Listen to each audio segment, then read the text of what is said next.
How to end subscriptions on iPhone. It's very simple and a quick process, so without any further delay, let's jump right into the video. First thing first, you have to head over to the settings of a device. Once you're inside the settings, head over to your Apple account at the very top of the screen, and then move into subscriptions. It will land you on this page. In this page, you will be able to see all the list of the subscriptions that you have bought.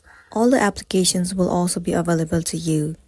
Right now, none of the application is available. It's because I haven't bought any of the subscriptions yet. But for you, if it is available and you want to cancel it or end it, then all you gotta do is click on it.